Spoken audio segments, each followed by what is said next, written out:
Saya bagi penerangan dulu, asasnya ialah apabila saya buat laporan polis dan Hanayo satu hari sebelum tu buat laporan polis ke atas saya.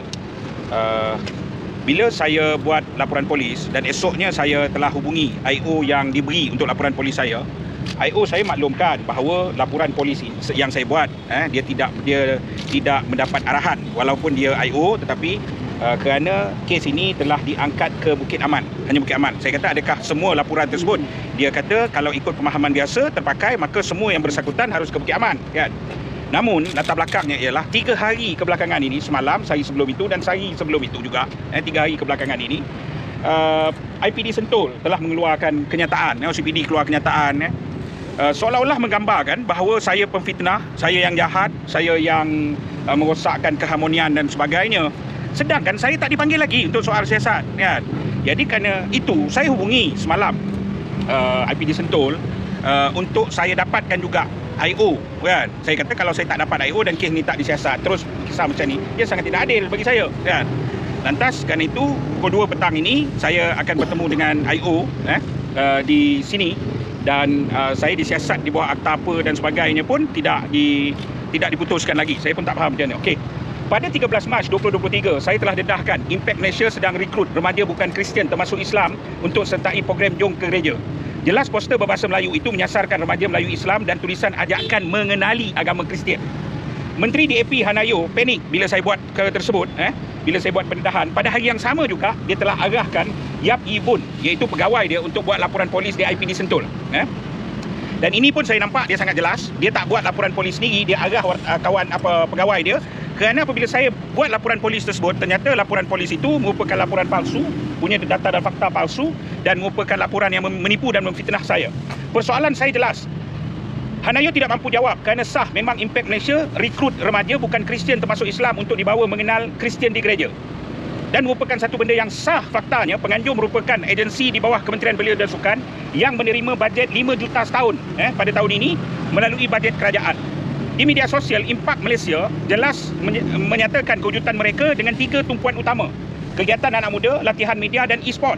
Ini berarti kegiatan mempromosi agama lain seperti agama Kristian kepada bukan Kristian bukanlah skop biasa yang seharusnya kerana kewujudan dia, tetapi berlaku di bawah Menteri Hanayo yang baru mengambil jawatan tersebut. Laporan Hanayo ini ialah laporan palsu yang merupakan fitnah ke atas saya. Kegusaran saya sangat munasabah apabila Hanayo melalui tulisan bukunya, dia tulis buku sendiri, Becoming Hana, A Personal Journey, yang secara tidak berselindung dia menulis mempromosikan agama Kristian. Dalam tulisan dia tercatat penglibatan dia dalam politik yang dibantu daripada segi dana dan kempen oleh pihak organisasi Kristian, dan tercatat bagaimana dia bangga gunakan kedudukan dan pencapaian politik dia untuk promosikan agama Kristian. Perlembagaan Malaysia artikel 11/4 menyebut dengan jelas sebarang usaha mempromosikan agama lain di kalangan umat Islam merupakan satu jenayah. Malah di beberapa negeri termasuk Selangor, di mana Seksyen 5 dan Seksyen 6 Enakmen Agama Bukan Islam dalam kurungan kawalan pengembangan di kalangan orang Islam Negeri Selangor 1988 turut menyatakan perkara yang sama, malah lebih spesifik. Maka tindakan agensi kerajaan di bawah pimpinan Menteri DAP Hanayo itu jelas membazir dan salah guna duit kerajaan bagi mempromosikan agama Kristian. Dan kegusaran saya ada asasnya. Pada 16 Mac 2023, saya telah hadir ke Balai Polis Dang Wangi untuk membuat laporan polis ke atas Hanayo. Saya dirujuk kepada pegawai penyiasat bernama Inspektor Ragu. Namun apabila esoknya saya hubungi semula untuk dirakam percakapan, membolehkan siasatan dimulakan, saya telah dimaklumkan oleh Inspektor Ragu perkembangan terkini. Dia memberitahu bahawa siasatan tidak boleh dia mulakan kerana kes tersebut telah diangkat ke Bukit Aman. Sehingga saat ini saya tidak dihubungi oleh mana-mana pegawai Bukit Aman, jelas laporan saya tidak disiasat. Dalam masa laporan saya tidak disiasat, Hanayo terus gunakan medan terbuka, fitnah saya. Dia membohong berlakon seolah-olah dia mangsa, gambaran buruk diberikan seolah saya anti-Kristian dan memusuhi agama lain.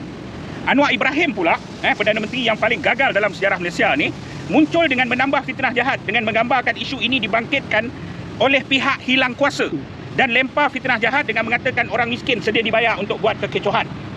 Ni pun satu baral juga Perdana Menteri ni.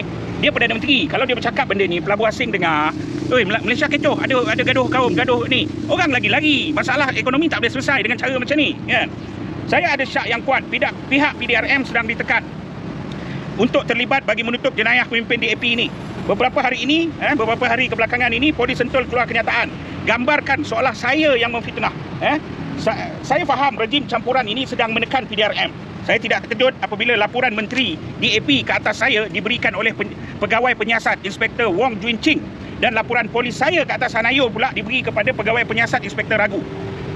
Tidak mungkin ia satu kebetulan, kedua-dua pegawai itu bukan Islam. Namun saya yakin ia adalah bukan keputusan PDRM tetapi tekanan pihak rejim campuran ini.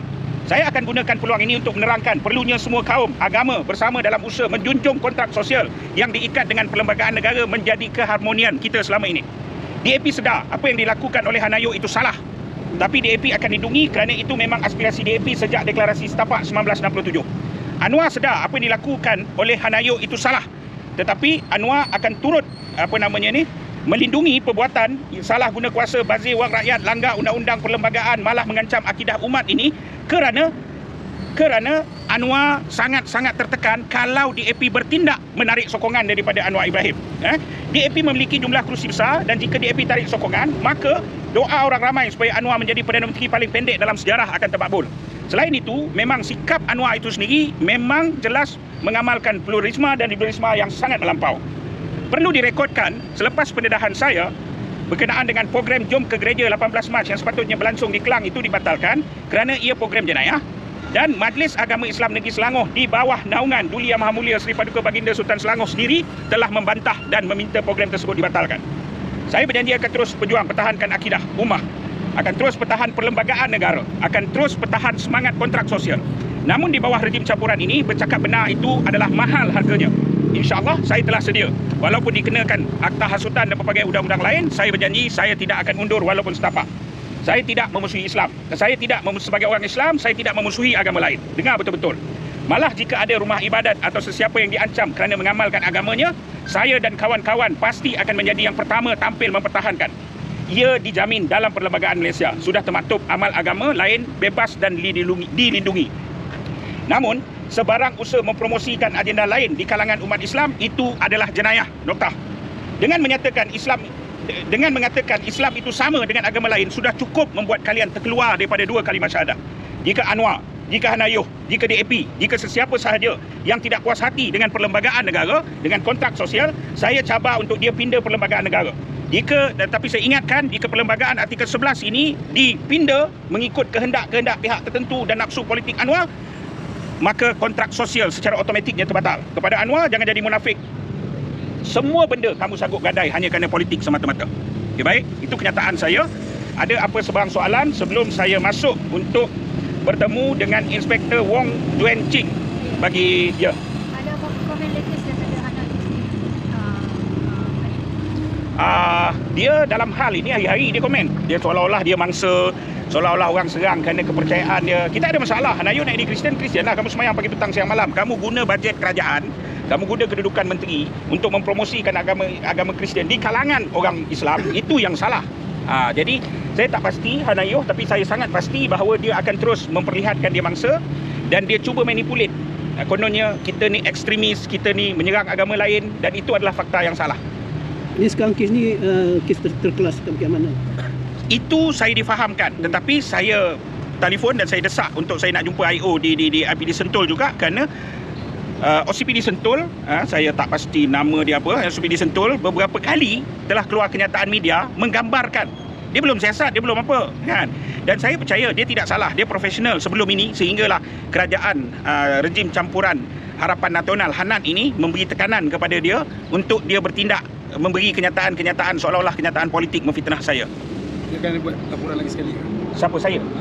Saya tak setakat ini tidak, saya tak buat laporan sekali lagi. Saya nak kertas siasatan ini dipenuhi. Okey, itu. Tetapi secara rumusannya, alhamdulillah saya mengucapkan terima kasih kepada seluruh umat Islam seluruh Malaysia dan juga rakyat yang bukan Islam pun yang mencintai keharmonian kontrak sosial dan junjung perlembagaan negara, yang mengasak dan mendesak kemenangan pertama kita ialah apabila program 18 hari bulan di Gereja Kelang itu dibatalkan. Dan desakan kita seterusnya ialah keseluruhan program kononnya atas nama artikel 11 anjuran Impact Malaysia yang pakai duit kerajaan ni harus dibatalkan juga. Selain daripada itu, kalau itu tidak berlaku, Hanayo harus letak jawatan. Saya janji, kita akan pusing seluruh negara, bertemu dengan semua masyarakat Islam dan bukan Islam. Hanayo adalah musuh keharmonian masyarakat kita.